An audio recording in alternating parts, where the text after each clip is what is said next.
You'll also want to turn off your audio. Yes. If you are not actively asking a question, I would really appreciate if you would mute yourself, unless you have really good noise canceling headphones that are superior to mine.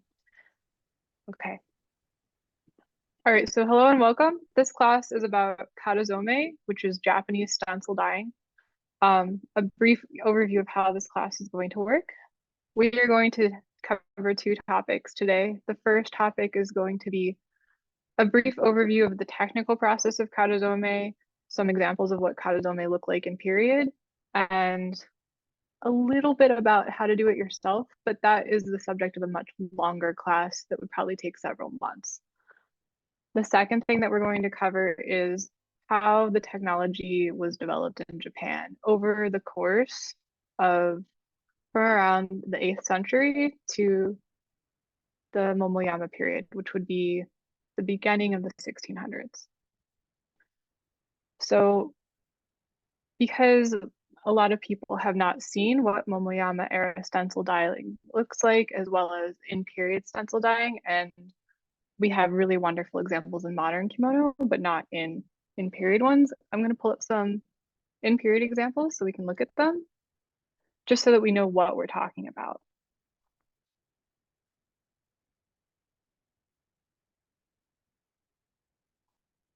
And I am blown away by the attendance to this class, by the way. So thank you all for coming.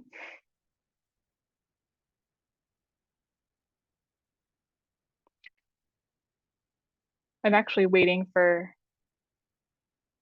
the page to load on my browser. But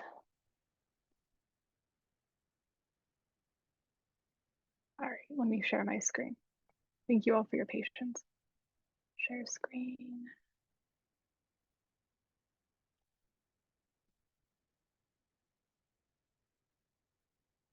So I wrote a very long write-up, which I do not expect anyone to have read an 80-page long write-up, but it has all of the extents in here.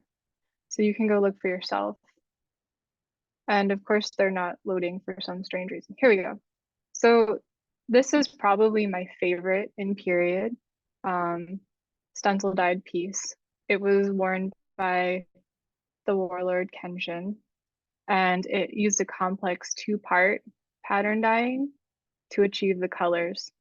So you can take a look and see how complex it is, the signature white lines, and the different sorts of dye. It probably used both indigo, madder, and a couple other yellow dyes just to achieve this color. So it's very detailed. So even though it's in period and we tend to think of the dyes at that time as being more simplistic, it's actually quite complicated. Here's another one. This is another very famous one. And I know that it's hard to see the pattern, but it's got a yellow background. And then if we zoom in, we can see just how small that pattern gets. One of the signatures of Japanese stencil dyeing compared to its sister technologies, there is a blue calico dyeing in China, for example, is the granularity of the pattern that they achieve through the use of defatted rice bran, which makes for very fine patterns. When I did test patterns, I was able to get granularity down to the millimeter. This is a very interesting piece because it's got this large free pattern. It's the fragment of a folk costume. What's nice about it is that it's got this really large bird pattern and it's not geometric and repeating. So I cannot find this in a museum anywhere. It's supposed to be in the Japan Folkscraft Museum. So this is just a picture from a book, which you will find is pretty common, is I can only find pictures in old books. But I just wanted to show you, here's another stencil dyed piece. They would have to dye the back with indigo and then dye over top of it while making reservations for the white space or painting the white space with chalk paint. So this is another many part pattern, despite it being an early period pattern. When we think about stencil dyeing, it really had its renaissance post period. It had quite complex technology for the time. Another really famous piece that I want to us to look at is this umbrella pattern. We don't really commonly think of umbrellas on pants, but to them that was a pattern that was cool. It's important because of the size, but also because of the fact that there's this really nice gradient here. They didn't use they didn't use paste to separate in between the colors. So that means they had to sit there and hand paint the gradient, which means that they had gradient painting in period. So free painting of the colors inside the resist paste in period is another technology that they used. Instead of just doing flat color, flat color, flat color, they were actually blending colors together in period in a painterly style.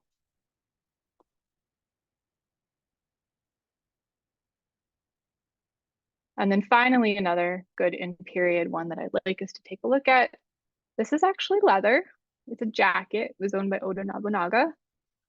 And leather stenciling is actually earlier than cloth stenciling. So it's kind of a very interesting piece because it's transitional. It's one of the earliest pieces we have. What's most interesting about it is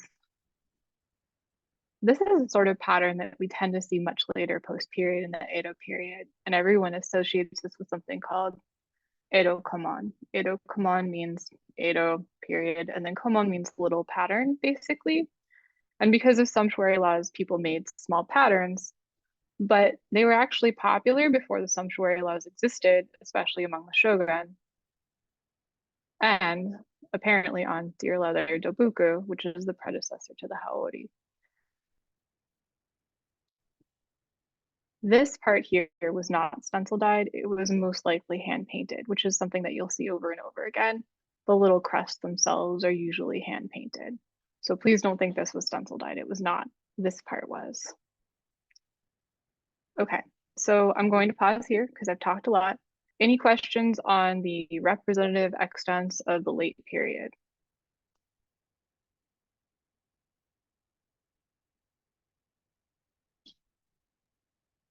Awesome.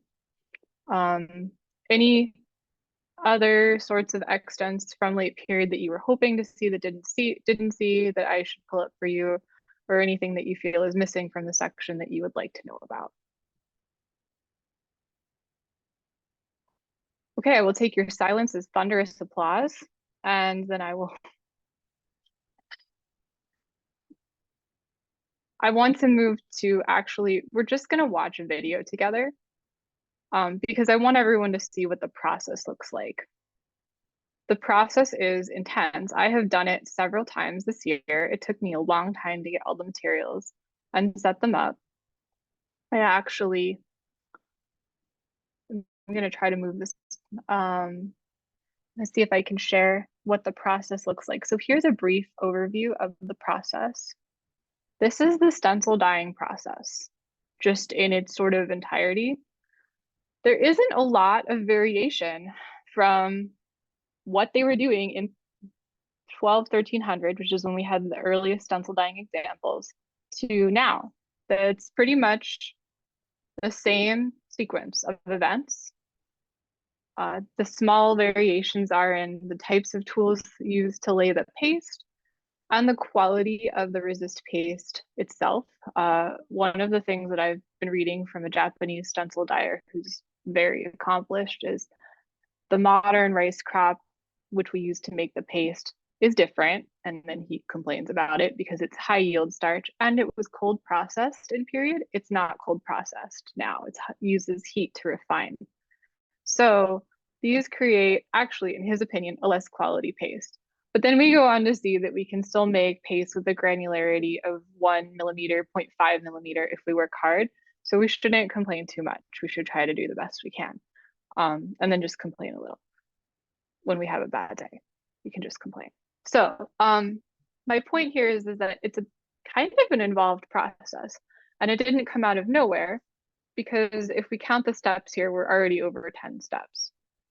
So we have to cut a stencil, we have to prepare the fabric, and we're going to lay the fabric out, which requires making glue to adhere the fabric to the place we're going to lay it out, We have to make our paste, and then we have to put the paste through this paste on the fabric. We have to have special stretchers to apply the dye to the fabric because you cannot have the fabric sitting on something where the dye can soak up and then pull from the other side. And then once you're done with that, you apply a special sizing to make the dye go evenly. Then you put the dye on. Then if you're using silk or a protein fiber or a special dye, you'll steam the fabric and then you have to rinse and dry it. Okay, there's one more difference between the modern process and the traditional process that I've left out, which is they used to rinse their fabric out in the river. Do not rinse your fabric out in the river. It's super bad for the environment and the river. Don't rinse your fabric out in the river. Also, like if you live where I live in Pittsburgh, that fabric is not going to smell good. Use use an appropriate tool and appropriate disposal, obviously. If you look at what they do in modern Japan, it's kind of horrible. They have these underground little waterways that they've built under their studios. And then usually someone's poor young male relative is wearing galoshes and rinsing out fabric in this underground river, freezing cold. I just feel so bad for them. I don't know if you can find or trick an apprentice into doing that. Don't do it yourself if you don't have to. All I have to say. So this is the stencil dyeing process. Now we're going to watch a master dyer do it. And I will pause and move through the video so we don't have to watch all 13 minutes of him doing it. But really the best way to watch is to have someone else. The best way to learn is to watch a master do it. So we're going to do that for a second. Give me just a second to pull the video up. Thank you for your patience. While I'm pulling up this video, are there any questions on the process at this time?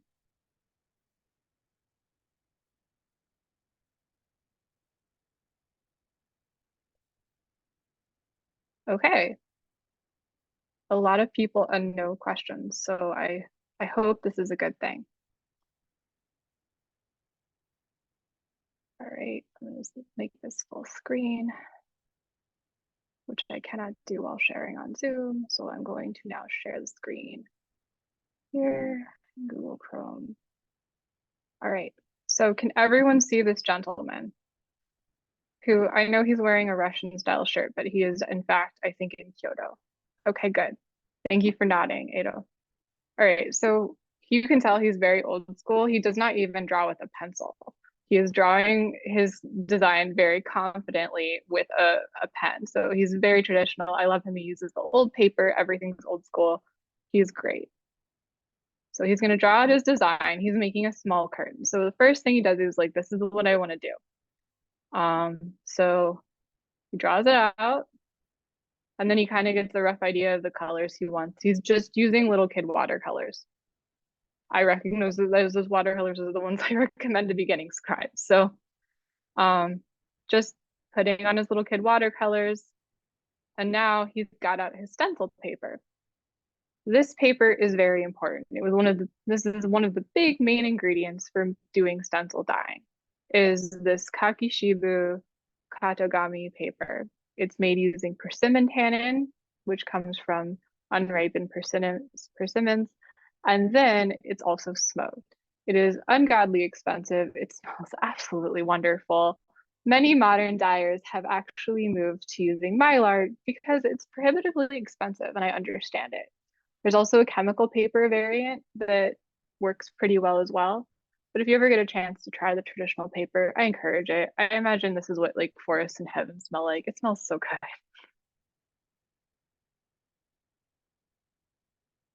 So I actually don't know what he's doing with that wax. Mine comes processed from the Japanese place that I order from. So, but he'll lay his design over top of it, and then he's going to cut the stencil. This is a procedure that takes a lot of skill, and in places like Issei, they have specialized people who just cut stencils. That's their entire job. And in some more modern studios, they'll use something like a giant Cricut die cutting machine to cut the stencils as well.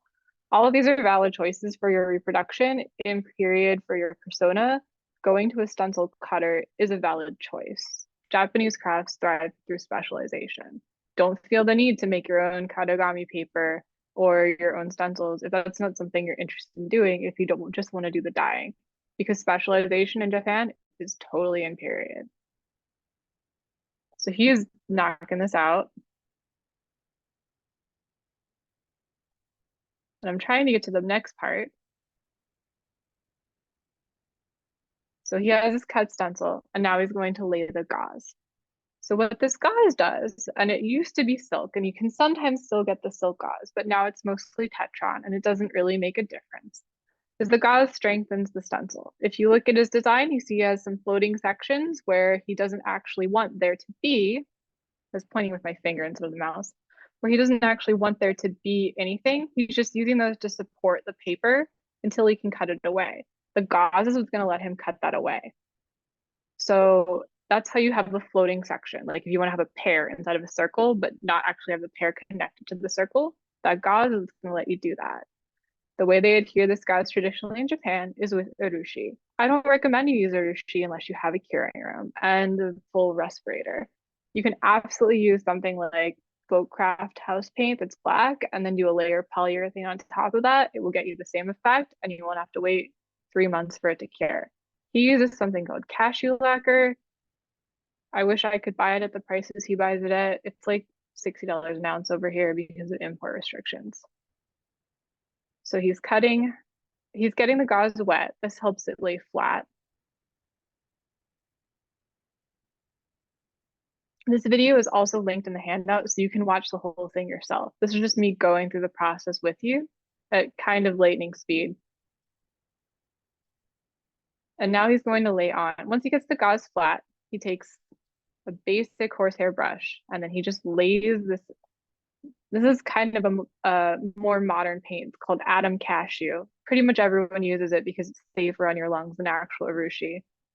And over there, it's like $10 for a gallon. Over here, it's $60 for 2 ounces. Please don't go buy Atom Cashew from Tigogu. Please just use polyurethane. Save your money, please. So he's got it all flattened out. And then I don't know if they show him cutting out the little bits. He's trimming it. And now you can see he's removing the pieces that he didn't want. So he used that cashew lacquer to get adherence so it's sticky and strong. And now he's very carefully going through and trimming off his struts. So that's how you get a floating pattern. Harder than it looks.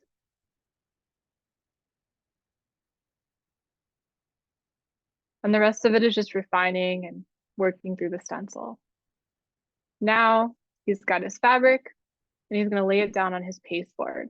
There is basic rice glue on this pasteboard and he's getting them wet together so he can lay the fabric very flat. You want your fabric to be straight and true to the weave when you lay it down because otherwise you're going to have distortions off the grain when you lay your pattern down. I just love that this is like in his garage that happens to be like 21 meters long by 4 meters wide. I don't think it happens to be that way, but I think it's pretty great. So now he's cleaning off his little pasteboard because I think it wasn't clean enough for him. So he lays the fabric flat, not the paper. And now he's going to lay his paste. They don't show making the paste here. If you are interested in making the paste, that is a separate process. I have recipes listed on my website. It is not too bad. You basically make little rice donuts. However, it is sad that it takes 10 years to master the paste recipe. And I think that's probably true, having made it about 10 times. I definitely feel like I could spend 10 years. The other thing I want to talk about here is his spatula that he's using. And yes, that's absolutely a legitimate way of fixing the paste. What's up, Ero? Sorry, I just seen somebody in chat had a question about how the paste is prepared. Okay, so If Leo wants to add. the paste is prepared by mixing something called defatted rice bran with basic glutinous rice powder. And you mix them together at a ratio of about 4 to 6. And then, and I will get you the recipe for this. Please don't like try to write down what I'm saying. And then you steam them like little rice donuts. And then you mash them together and you add pickling lime to it. And that is really, quote, all there is to it, in kind of the way that all there is to it is tea, making boiling water and putting it over tea is the tea ceremony. A lot of the art of the paste is being sensitive to the humidity, to the pattern. You'll make it thicker or thinner with the amount of water and calcs you add, depending on the humidity and time of day and the type of pattern you want to make. This is kind of an orally transmitted art that they pass down to each other. So you'll sit and watch the master make it. I have made my own paste quite a few times. Sometimes I get it really good. Sometimes I get very disappointing results and have to throw away the ingredients. If you want to feel what good paste is like, and also Ikuma also has more accessible recipes that aren't just like, we'll know how it feels and add these things. There's a dye company I will link in the chat at the end where they sell the paste pre-made. It's about $8. They do ship it from Japan, so you have to pay like $20 shipping. But then you'll get a sense of like, oh, this is what dye from a master feels, paste from made by a master feels like. I get it. And then once you kind of felt that once, it's much easier to then go make your own because you felt what quality feels like, so you know what you're trying to imitate, if that makes sense. Does that answer your question in a good way, or is there more that I can tell you? I think they wanted to know specifically if you need to always prepare the paste new, or if you can like prepare it and store it. You And can. really quick, I actually, Yes, go sorry, ahead. I also have a side question. Just I want to confirm that when this guy is putting paste on, that he does in fact have the mesh side on the top of his design. I believe he Is that correct? does. Okay, cool. I, in my apprentice unprofessionalism, have accidentally both ways, and I have also seen in period stencils where they flipped it.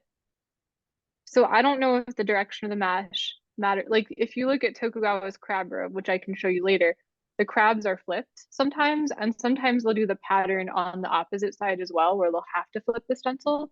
So depending on the thickness of your paper, the mesh being on top probably doesn't matter as much as you think it does. However, if you have a very delicate stencil, this is not a very delicate stencil, you definitely want the mesh on top because otherwise you're going to be scraping the paper off of it. As for preserving the paste, let me answer this question. Yes, you add salt to it. Yes, you probably want to keep it in the fridge and then warm it up in a hot water bath, not actually putting it in hot water, but putting it in a jar in hot water. And then you can add make it a little bit thicker and then add hot water to it when you're ready to use it. Don't make it the thickness that you want it to be when you want to use it. I hope that helps answer the question. You can't make the paste like months in advance. That's going to be nasty. I'm just going to tell you that. Don't do that. A couple weeks is about the longest I've had paste.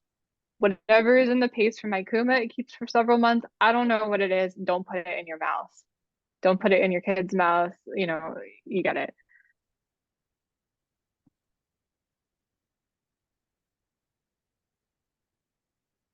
So this is very tough. When you lay the paste, it's really important not to try to go over a section more than a couple times because then you're basically grinding under the stencil. So it takes a lot of skill to lay it gently, but still very, very well. So he's going to go down the line and do this over and over again.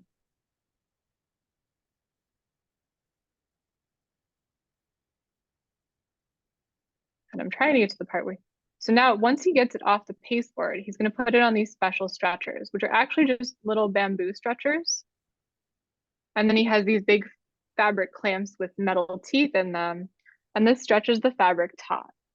And this allows you to put dye on the fabric without having it seep onto the material that's underneath it. In this case, it would be wood, and then kind of come back up and dye the part that is resistant on one side, but not the other. I think this is actually malachite pigment. These look like mineral pigments. That's actually more of an Okinawan thing to use mineral pigments, but he looks like he can afford it. He looks like he's been doing this a long time. Traditionally, to make green, you'd have to dye in indigo and then do yellow, or do yellow and then do indigo. So now he's just putting the color on, and because he's got his resist paste, we're checking to make sure it doesn't bleed. It hasn't bled. We're happy with it. So he's just going to go down the line, put on his red, put on a couple more colors. The fact that he's able to apply blue directly like that is a confirmation that it is some sort of chemical or mineral pigment, because blue has to be dipped in Japanese traditional dyeing. The only way you get blue that stays is to use indigo. This is a big brush, and it looks like it might be persimmon tannin or some sort of seed dye. And you look at the way he's moving the brush, he kind of does a little zigzag pattern to get it even.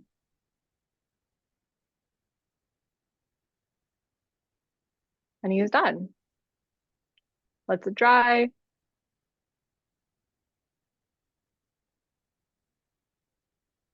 Takes off the shinshi.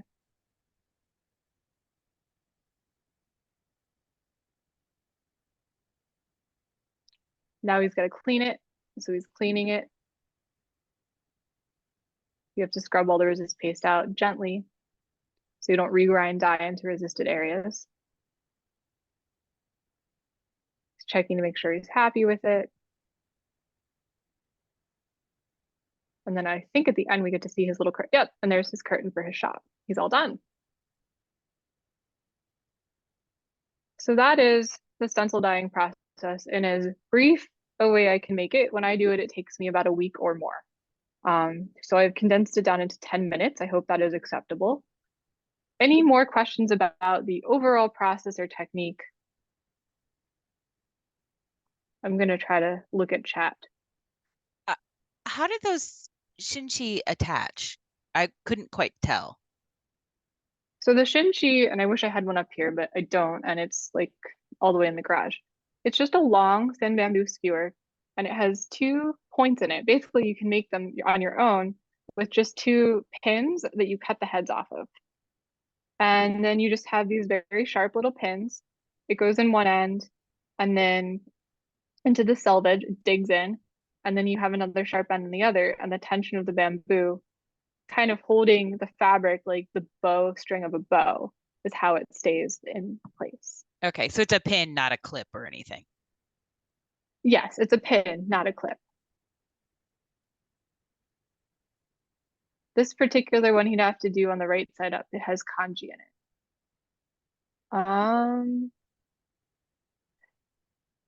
I don't understand the question. I might not be smart enough to understand the question. And you are muted, I Michelle. believe it's in reference to the mesh situation. That's gonna. Yes, that's correct. You have to be clever if you're cutting writing, 100%. Might be too smart for me. Any more questions about the process? I feel like I recall John Marshall asserting that the side of the fabric that you put the shinshi on is the front of your fabric. And I don't know if that's an actual necessity or what, or if you have found that to be a necessity in your case. So the side you want to paint on should definitely be not the side that you put the shinshi on. So the shinshi go on the back, and then the front is the face. The front without the shinshi on it are the face. And then I'm going to add a star to that, which is that in period, and I'm going to stop sharing this because I want to show this robe anyway, because it's really cool. I'm going to share a different picture. In period, they had a technique where they put the stencil resist on both sides of the fabric.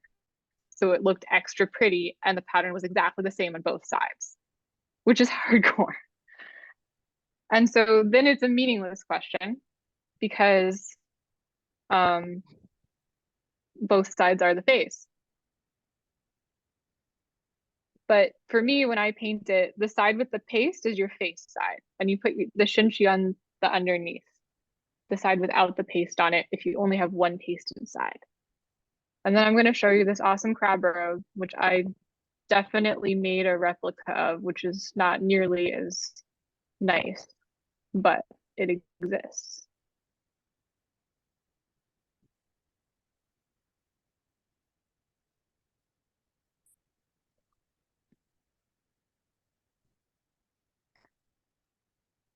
Sorry, I'm pulling it up.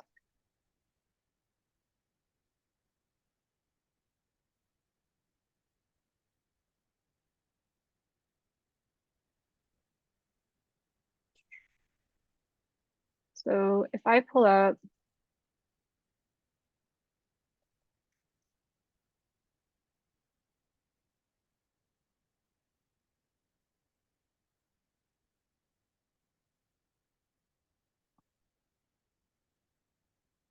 I'm pulling it up and I'll share my screen. I apologize. In my excitement to show the one video, I actually closed the thing with all the extents in it. So thank you for being patient with me. So what this is, there are a lot of techniques where they layer stencils. So this is the earliest, and this is actually a very important robe. This is the earliest of what we call chugata, which just means middle-sized pattern. It's not a fancy name. This would later become the type of pattern that most yukata or modern bathrobes are dyed with. And by bathrobe, I kind of mean informal summer wear. It's not really just used at hot springs anymore.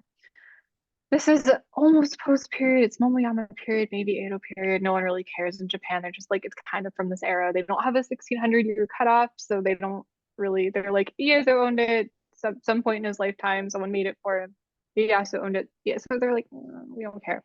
We don't care if it was 1604 or 1609. And really, from a textile historical perspective, this does not matter that much. The technology did not, there was no radical stencil dyeing revolutionary technique that happened in 1604. A pattern from 1615 is perfectly fine to use. I give you my blessing. You can send people to me. I will fight them for you. So this is an interesting pattern because this crab, first of all, you can see they flipped the crab pattern. So in some places, the crabs are flipped, but also on the other side of the robe, they applied the resist paste in the exact same place, which takes extreme technical prowess, so that when they dipped it in indigo, because it is blue, they would get the whitest white possible. They would not just resist on one side, but on the other. So this is there's no technical name for it in Japanese. It just translates to like double-sided dyeing, or so it doesn't mean anything. Here's a restoration of the robe, so you can get an idea of like how white it is. The Tokugawa Art Museum did this recently. And also they fixed the crabs up a little bit. This robe only uses 2 stencils, and yet it still creates a very interesting effect. So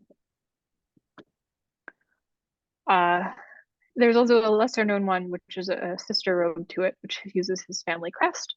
And so those are our big chugata patterns. Any questions on the chugata robes before I launch into a small discussion of the history of how this technology came to be in Japan? Okay, I'm going to talk about what happened before we had stencil dyeing. So stencil dyeing it's not a uniquely Japanese technology, but it was probably unique to Japan in the fact that it came very early to Japan compared to other places. I think the evidence of stencil dyeing we have in China is later period, although I'm not a Chinese scholar, so feel free to correct me. And then the like zest with which they picked it up once they figured it out, they loved it. We don't have a lot of extents from 1200 in general or 1300 in general, but the assumption is it really took off in the Muromachi period and people actually used it and widely embraced it. And we can tell by looking at scrolls that it was a thing. But what did they do before they had stencil dyeing and why did they develop it? That's an interesting question.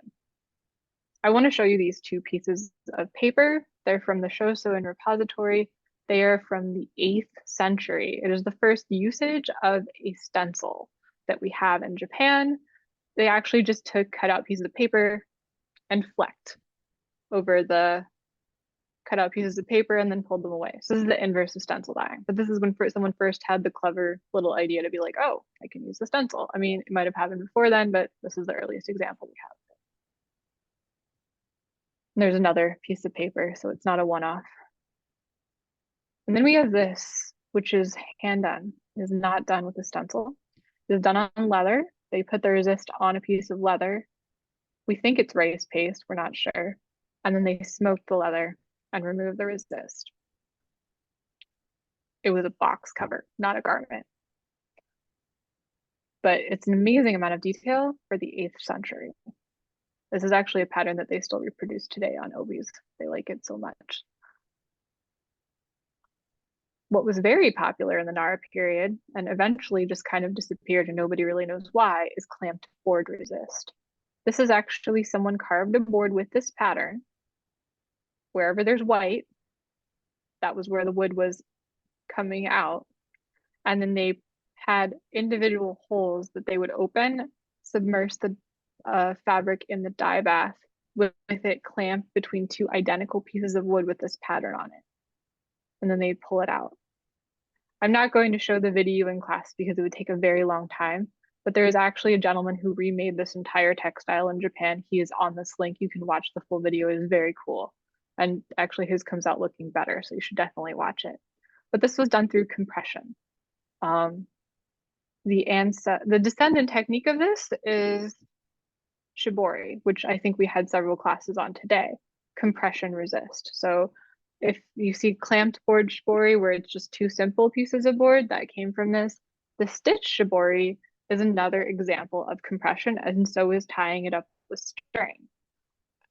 All of these methods are fairly imprecise compared to stencil dyeing. I mean, they're not like there's anything wrong with them, but it's hard to get a millimeter of precision with this. Just tough. We might be able to, but the wood has to be fairly strong to stand up to the compression. This technique, for some reason, was lost several centuries later. It was later revived in the Meiji period. We don't know why they stopped doing it. Maybe it was too much work. I don't know. What they did also have, which people are not aware of, is batik, or what is called roketizome. And it flourished until the import of beeswax was stopped. And then they didn't have a replacement for the beeswax, so they stopped doing it. So here are some parrot and elephant screens, and you can see it looks a little different, and the designs are, as the Japanese scholar says, kind of vague, although modern rokechi is very precise, and sometimes I get fooled, and I'm like, oh, that's stencil dye. It's not. It's actually batik. They've gotten very good with it, so this is not representative of what you can do, it's just what they could do in period. But where I think a lot of scholars in Japanese textiles think the need for stencil dyeing came from was the fact that, honestly, the warriors wanted to bling out their garb. And if you have something that's very popular, and this is what it was very popular at the time to put on your court garb, it's this sort of embroidered court pattern fabric. It's like a crest or a kimono, but look at this stuff. It is not durable. If I sent you out to go play and hunt in this, it would get beat up really badly. Here's another example of how it looks. It's not durable. And I have an illustration here of someone who was a warlord who made himself such a robe with embroidered fabric. And the first thing that goes is the pattern. Yeah, it's 400 years old. It's not going to be in pristine condition. I don't want anyone to feel like I am unfairly penalizing the old garment. But if we look at the Kamakura era garment gauntlets that we have that are stencil dyed, the pattern is still on them, despite the fact that they're almost 300 years older. So this is not a durable way of preserving a pattern if you're going to go be an active person. It's definitely not durable if you're going to put armor over it because it's going to abrade it and rub it. So what they tried to do at first was they did woodblock printing. And this is another good in period technique if you're doing something like martial garments. Here is a robe, and it has had a woodblock stamp put down it, and it looks a lot like this sort of pattern here. I think this was ink, this black here, but I can't say for certain. And sometimes the words they use for ink and black are the same, so it's tough for me to tell you. Here's a close-up of what this looks like. And you can tell with woodblock printing, you have two problems. The first problem is you're limited to what you can carve and the granularity of the wood. Even using something like cherry, there's a limit to the detail you can achieve, although cherry takes quite a bit of detail, and anyone who does ukiyo-e can tell you that. I'm not going to talk about the sock right now. Here's another even earlier example of woodblock printing. I think they think it might be woodblock printing. They're less certain. But what you can see is, and here's a close-up of the fiber, it's not going all the way through the fiber. It's just going on the top of it. If we had stencil dyed this, and this is how they know it isn't stencil dyed, it would be all the way through. You would not be seeing these little yellow bits here. I hope that makes sense. So they had these techniques and other hand painting techniques. They had painting through stencils. They would sometimes cut paper and then rub through it. Sometimes they would just paint on the fabric. Sometimes they would just draw on the fabric.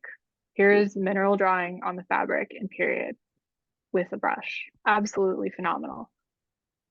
But that takes a long time.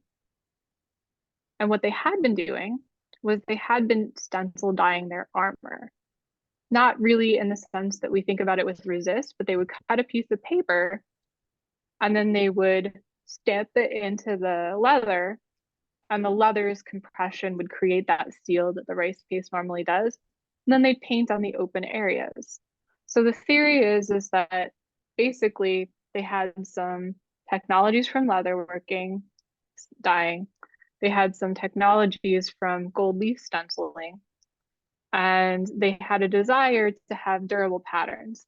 As the warrior class rose in prosperity, they wanted athleisure wear that looked good, and they didn't want to tear up their brocades going riding and hunting or hitting each other with sticks. So stencil dyeing became very popular. And if you look at the few illustrations we do have, the people who seem to be wearing stencil dyed garments in period are guys who are doing active stuff. This is probably stencil dyed. Another one that's probably stencil dyed is this guy in bamboo. This is the original. I am so sorry. It is impossible to look at. Take a look at the restoration. This is probably stencil dyed. And he's sitting in court in his like athleisure outfit. He'll probably go ride his horse after. And if he had been wearing brocade, his wife would be like, why did you trash this? But because it's stencil dyed, he did not trash it. So this is also just another later period one that I think is very beautiful. It's hard to tell from illustrations. We have some conjecture from Japanese textile professors who are like, oh yeah, this is definitely stencil dyed. But it's a picture, right? It's trouble with extents in general when you draw from paintings. But the general theory is that's probably how we got here. And then later period, post period in Edo and the Meiji period, stencil dyeing spread all across the common people, and it correlated a little bit with the development and growth of cotton because cotton takes an indigo dye beautifully. So that is a very brief history. And I now have 15 minutes left, and I want to know if people have more questions or if there's a specific topic that I can cover. I see there's a question in chat. All right, are there any more questions about anything I have talked about so far? Elaine, what's up? Yeah, so I was wondering, seeing some of the garments, do you have a sense of when they might have I cannot hear you. I am so sorry. Can anyone else hear her and transcribe for me? I can put it in a chat. Could you type your question or adjust your microphone? Thank you. I'm sorry.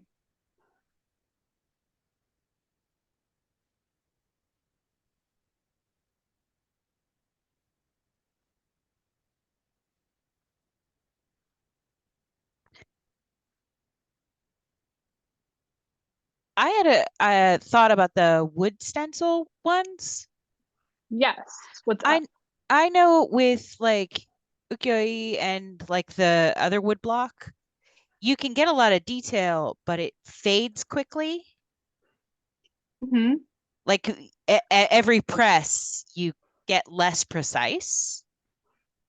So it's a lot of work. The I amount have of not done.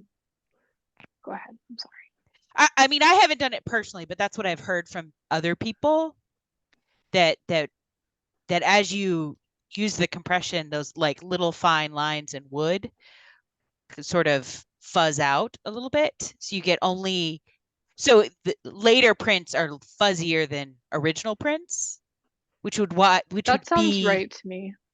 which would mean that paper would be advantageous because then it's less work to make a new one.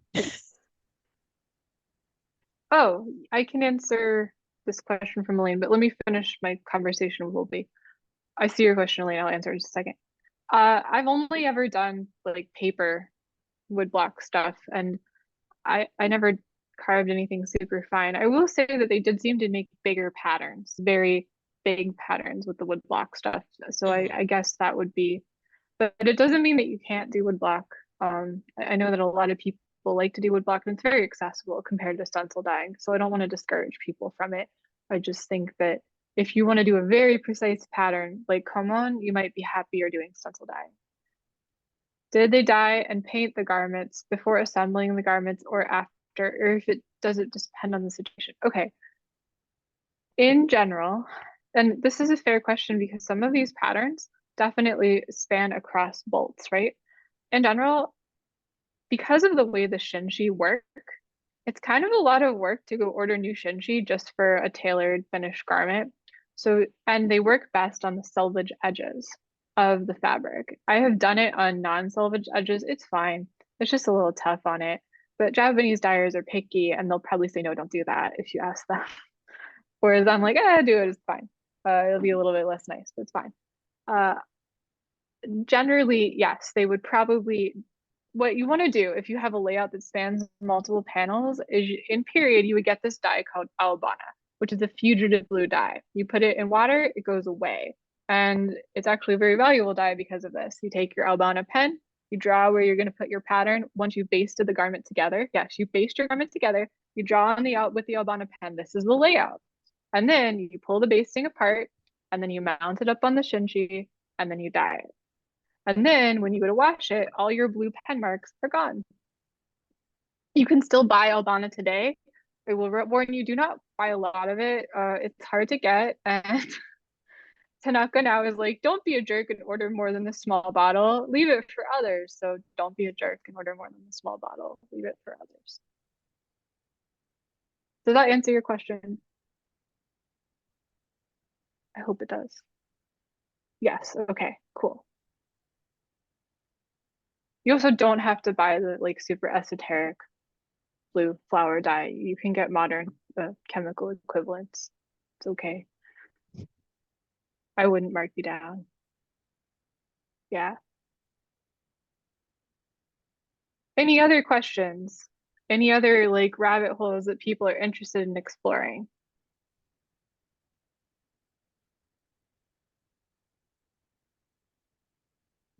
Okay, I have 3 minutes, so I'm just gonna say like if you want to get started with stencil dyeing, which is I think what some of the people here who came here were hoping to do, I would like to tell you a couple of things. The first thing is that I could not teach it to you in an hour if I had a time machine and some sort of time compression device. I wish I could because that would be super cool and also useful for other things, but I don't.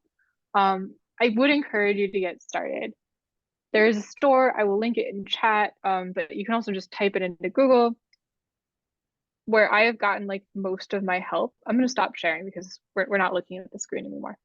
There's a store, it's called Ikuma.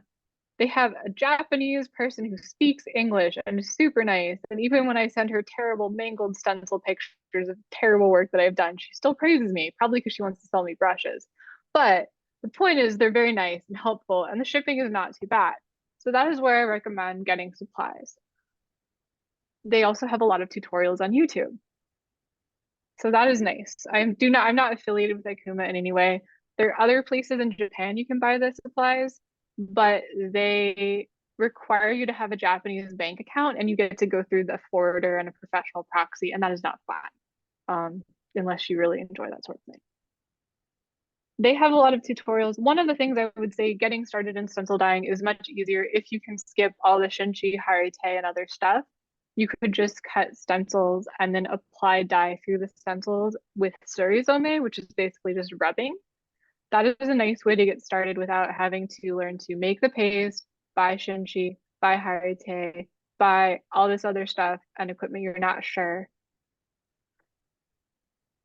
if you want to do it. So buy a small kit from Ikuma or another company like that. If you really want to get started and like have questions, email me. I can help you figure out a starter project. There's way more. There's 80 pages of history on the handout. Read it at your leisure. Every single one of the sister processes that they did in period has a video of someone who revived it. So if you want to see what stepping on leather looks like with your smelly feet, there's a video for that if that is what you are into or just want to be horrified by with alcohol, hopefully. Okay, that's it. I have no further things to tell you. I will be teaching a longer version of the history class and a longer version of the technique class, an hour each at A Academy. So I will take more time for the history and more time for the technique so we can watch a little bit more of each one. Thank you. This was my first class I've ever taught. So I hope that it wasn't too weird and that I wasn't too sarcastic. Okay, good. You did great. So if you guys really want, like, if you guys are like, oh, Ray, I really want to dye stencils, that's what I'm going to do with the rest of my life. I have $2,000. I'm going to convert my garage because I'm a crazy person like you.